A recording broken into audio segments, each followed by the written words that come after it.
remarked. You know, I try to like people, in general. But there's this new violinist in the band who's just...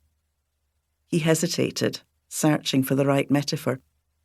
Who just gets up my nose, right up. Isabel looked up in surprise. Jamie was usually moderate in his opinions and rarely expressed strong antipathy towards others. Pronoun? She asked. He looked puzzled. Pronoun? I mean, is this violinist a him or a her? Him, he answered. Very much so. Alpha male. He's called Finn, with an O. Plain Finn isn't good enough for him, I imagine. This was not a tone that Jamie struck very often. Finn must have made quite an impression. He's Irish, he continued. He played in a chamber orchestra in Dublin before he did some sort of master's programme at the Conservatoire in Glasgow. Then he got the job here in Edinburgh. That's Finn.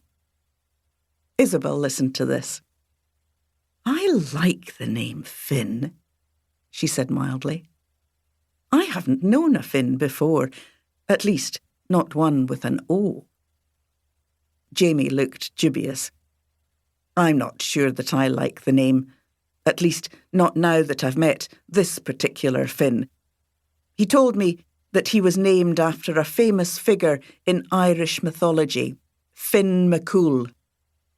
Isabel knew about that. When I was a girl, we had a book on myths that was full of the exploits of Finn.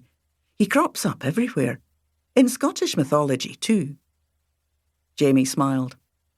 People in the orchestra refer to him as McCool. Discreetly, of course. They think it suits him. And I must say, he's pretty pleased with himself, on an ocean-going scale. He's a terrific player, extremely talented, but... Isabel interrupted him. You're not a tiny bit envious? She asked. Envious of his playing? Isabel nodded. People feel envious of professional rivals, or even of their own colleagues. Jamie was silent. We don't always like those who can do things better than we can, Isabel continued. Jamie thought about this. There'll always be players who are better than oneself. I can name 3 bassoonists in Scotland alone who are more technically skilled than I am, and there are probably plenty more. But I don't feel the slightest bit envious of any of them. You're not an envious person, suggested Isabel. You're lucky. It's not that, said Jamie.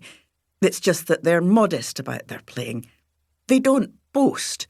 That's what counts, I think. If you're modest about your abilities, then people don't resent the fact that you're better than they are.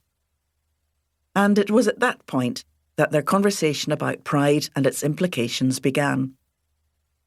Would you call Finn proud? Isabel asked.